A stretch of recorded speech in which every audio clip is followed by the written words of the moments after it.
तपासण्यांच्या नावाखाली शिक्षण खात्याकडून त्रास, वैरागमध्ये अखेर शाळा बंद करण्याचा निर्णय।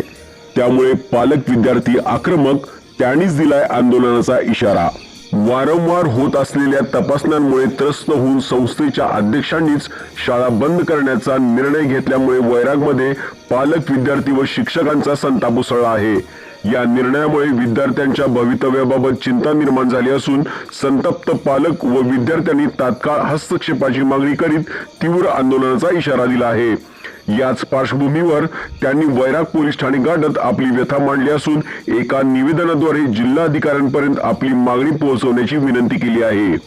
सोलापूर जिल्हा परिषद शिक्षण विभागाकडून वैराग येथील विद्यामंदिर, कन्या प्रशाला आणि लक्ष्मण घोडके माध्यमिक व उच्च माध्यमिक विद्यालयाची वारंवार विविध प्रकारच्या तपासण्या केल्या जात असल्याची माहिती समोर आली आहे। संस्थेचा तपासण्यांना विरोध नसल्याचे सांगण्यात आले असले तरी एकाच शाळेची सतत पाहणी होत असल्याने हेतू परस्पर त्रास देत असल्याचा आरोप पालक समिती व संस्थेकडून करण्यात येत आहे। दरम्यान या प्रकाराला कंटाळून संस्थेचे अध्यक्ष भूषण भूमकर यांनी शाळा बंद करण्याचा निर्णय घेतल्याची माहिती समोर आली आहे। या निर्णयामुळे परिसरात खळबळ उडाली असून विद्यार्थ्यांच्या शिक्षणाचा प्रश्न ऐरणीवर आला आहे।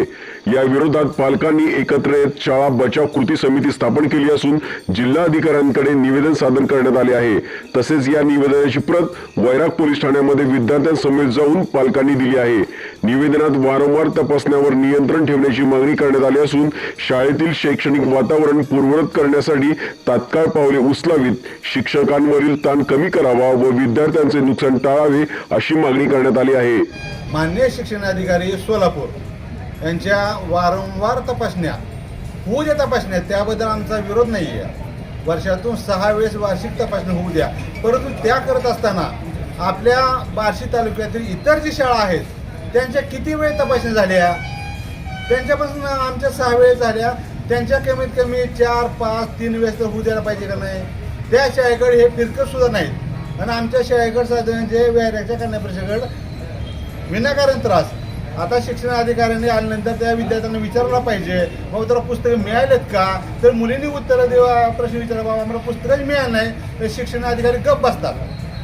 म्हणजे हा निर्णय हा शासनाचा, म्हणजे पुस्तक हे शासनाने दिले पाहिजे, मग मुलींनी विचारण्याने गप्प बसतात। मग बाकीचे काय त्रुटी काढतात, खिडकीला हेच नाही तेच नाही, ह्याच काय उपयोग आहे। ते ग्राउंड चांगलं म्हणतात, गुड म्हणते, शाळा चांगलं आहे म्हणते, सगळं म्हणतात, परंतु तपासणी जी आहे त्याचा त्रास शिक्षकांना नाहक व्हायला आहे। त्याचा परिणाम शिक्षकांचा शिकवण्यावर व्हायला या विद्यार्थ्यांचा, त्याचा परिणाम हे आमच्या विद्यार्थ्यांवर होऊ लागलेला आहे।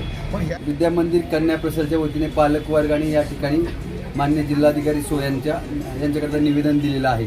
निवेदनामध्ये शिक्षणाधिकारी यांच्याकडून काही शाळेवरती काही नियमबाह्य किंवा अतिरेक जे काय पडताळणी असेल, वार्षिक तपासणी असेल, त्याच्या अनुषंगाने निवेदन देण्याकरता आहे। त्यांना एक निवेदनाचं माध्यम म्हणून हे वैराग पोलीस स्टेशनच्या माध्यमातून ते निवेदन देणार आहेत। आपण हे सर्व विद्यार्थ्यांना सांगू इच्छितो की आणि त्यांच्या पालकवर्गाने सांगू इच्छितो, आपण हे निवेदन पालकांच्या वतीने स्वीकारलेलं आहे आणि हे निवेदन मी माझ्या कव्हरिंग लेटर लावून आजच्या मान्य जिल्हाधिकारी यांच्या साहेबांकडे कार्यालयात पाठवत आहे। ही जी काही कार्यालयीन प्रक्रिया असेल, प्रोसेस असेल, ती चालत राहील, परंतु त्याचा कोणताही परिणाम आपण आपल्या शालेय जीवनावरती, शिक्षणावरती अजिबात होऊन द्यायचा नाही।